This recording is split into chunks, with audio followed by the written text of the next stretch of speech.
Hi, Taren. How's your study going? Ugh, brain strain. Is it really that bad? I can't seem to think straight. Like, I have no motivation. I just sit there in space and I just don't know what to do next. Uh-oh, it looks like you've got a case of IFS. What?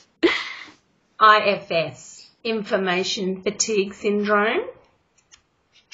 Okay. TMI, too much information. Exactly. We're told we couldn't use critical thinking and make good decisions unless we had loads of information. Yeah, well, you need information, absolutely, especially to engage with higher order thinking. You're using big words. Higher order thinking? Well, that's just a fancy way of saying you not only understand information, but you've analysed it, evaluated it, and managed to create something new from it. Do I need to know this? Oh, yeah. Understanding all this will help you fix your information fatigue syndrome. Yeah, okay, go on. So, to make good decisions in an authentic context, you do need information, but there really is such a thing as too much information. You can go beyond capacity. I'm already there. Do you understand how it works? Do I need to understand how it works? Well, it might help.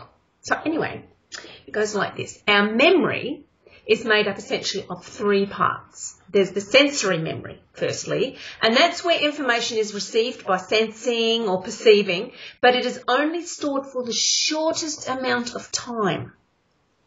How long? Like 2 to 3 seconds for what you hear and less than a second for what you see. After that, the information is gone. Well, that's fantastic. How am I ever going to pass these exams? Wait, that's just the sensory memory. There's more, the working memory. Good heavens, we don't remember everything we ever see or hear or even perceive. Can you imagine? No. Now, you see, our attention is focused on certain information and this is moved to the working memory. The important stuff, I suppose. Well, not always. Sometimes our attention is drawn to stuff that is like a distraction. Yeah, well, actually, I saw this really great cat video on YouTube. Yeah. Have you ever heard of the term pay attention? Yeah, go on. So, the working memory, it works on the information received from the sensory memory. It rehearses it and sorts it into chunks. Otherwise, it would just disappear from the working memory within a short time. Like half an hour? Like 18 to 20 seconds. Yikes. Pay attention. No wonder I can't remember anything for my exams. Right. There's a third part to our memory, our long-term memory. If we have sustained attention on information, have processed and chunked and rehearsed and organised it, long-term memory will store it for recall. Just in time for my exams. Terrific. Hopefully longer. It really depends on your engagement with critical thinking and how you contextualise the information so that it can be authentically used in a real life situation. Seriously, I just learn the stuff by heart. Yeah, well, that's called rote learning. And once you've passed your exam, you'll forget it. Boom.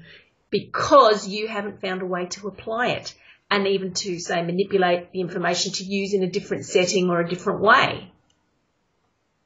Whatever. So, anyway, now you've given me this whole, long explanation on memory. How am I going to deal with this brain strain? Ah, yes. That's the point. If you load too much information into your working memory before you've had a chance to process and organise what was already there, you will get information fatigue syndrome. And there are symptoms with this like confusion or constantly forgetting things, information, and being unable to even make a decision. Can you tell that to my teachers? They're always getting us to read chapters, papers, articles, encyclopedias. Like, my head is going to explode. Okay, here's what we need to do. Eat chocolate and hide under the doona? Yeah, that's one option and quite tempting, but not useful in the long run. First of all, you've got to clear the backlog. Oh. Well, to clear a backlog, 3 things. Talk, think, reflect. I've been reflecting. I've reflected myself into a hole. Oh dear. Do you have a good working relationship with anybody else in your class? Yeah, but, like, they live on the other side of town and I don't have a license. Well, why don't you do what we're doing now? What, stressing? No, talking on Skype. You're in Adelaide, I'm in Melbourne, and we're having a fruitful discussion, almost as good as if I was right there. Yeah, I guess. But you have to be a bit disciplined about it. Yeah, I knew there was a catch. Seriously. If you want to use Skype for social reflection, you have to make sure you don't post cat videos and don't let Facebook, Twitter, Instagram, or anything like that invade your working memory while you're trying to organise and clear subject information that you need to remember. Social reflection, hey? Look, I read this article, an article called Authentic Learning Supported by Technology, and I quote, reflection is a social process, not necessarily a quiet, solitary activity.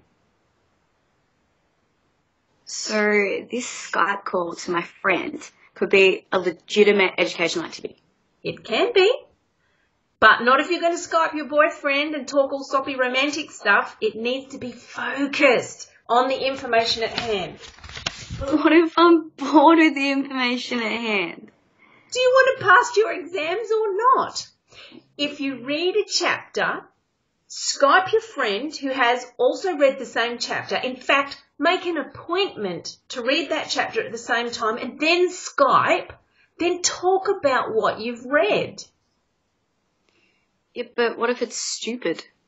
Well, talk to your friend about what you think is stupid, why you think it's stupid, and pose some questions to each other. I mean, even make a suggestion of how you think it could work differently from the way the writer has written it. Your friend might have seen something in it that you didn't and be able to help clarify. Yeah, I guess. And while you're still online, either one of you can Google further information to support that point. You can share screens if you have an interesting site to look at or post links to one another. You thoroughly talk through and process this chapter, and when you're finished with the Skype session, get up and go and take the dog for a walk, and while you're walking, think about the things you've discussed on Skype. Isn't that a little bit of overkill? No, this is further reflection without added distraction and without dumping new information in. That by the time you get back from your walk, you will have effectively processed that chapter, write a few notes, and you're ready to read the next prescribed article. Yeah, but I have an awful backlog gumming up my brain. Yes, right now you need to make sure you don't open any documents, blogs, or threads that have nothing to do with anything useful. They will just add to your overload. Save them for after the exams. Right now, you need to make some thinking time and to book some collaboration time with your fellow classmates to talk about stuff you've recently studied. There's no point trying to read anything new until you've processed what's already there. So if I was you, I'd get onto it. Are you going to tell this to Mum, like, that this is all a legitimate educational activity? Sure. Now, look, speaking of screen sharing, I'm going to share a screen with some super quotes from some education theorists on the subject, and I'll share the screen and you can take a screenshot and show your mum. Now, hang on a sec. Right, there it is. Can you see it? Have you got it? Yes. Sorry that took forever. So that's going to come up. I'm hoping that's coming up on your hearing thing. Look at this, the quote down the bottom. I like the last quote particularly. It says, "It is through promoting each other's learning face to face that members become personally committed to each other as well as their mutual goals. Promoting interaction occurs when members share resources, help, support, and encourage. Such interactions can occur electronically, like what we're doing now." So does that sound legitimate? Or here's a piece of information that will help you put into perspective just what you're dealing with our new Millennium Information Superhighway. Okay. Yeah. Is this information I need to pay attention to? No, but it's interesting. Here we go. 20 million words of new technical information are recorded each day. If one reads 1,000 words per minute and spent 8 hours per day reading, it would require 6 weeks to read the information for that one day. However, at the end of the 6 weeks, the reader would have fallen behind by 6 weeks or 5.5 years worth of reading. And that's why I have information fatigue syndrome? Something like that. Exactly. So just take the important points from our discussion and let the rest go. So important points. So A, clear the backlog. Yeah. B, give time for processing and organising new information. Yeah. And C, for Skype a fellow student and talk and collaborate in learning. That is a great start. So I'm going to screenshot a couple of lists taken from an article, Information Overload, Causes, Symptoms and Solutions, and share on screen. They are both reactive and proactive solutions to IFS, okay? I'll just get Mum to read them. That sounds like a good plan. I'm not going to read that, just so you know. I've got too much in my working memory already. Yeah, that sounds like a fair call. Right, there you go. There's some reactive things. So all you have to do is take a screenshot of that, right? Yeah. And then you can get your mum to read it. And they're just some step-by-step things to help deal with the log that the backlog that you've got going on, to clear some of it. Okay. All right. Cool. So, yeah, okay. Thanks for the information. Yeah, well, it's my pleasure, and I hope that you're doing better soon. Thank you. All right, thanks. You're so helpful. All right. Well, bye. See you soon. Bye.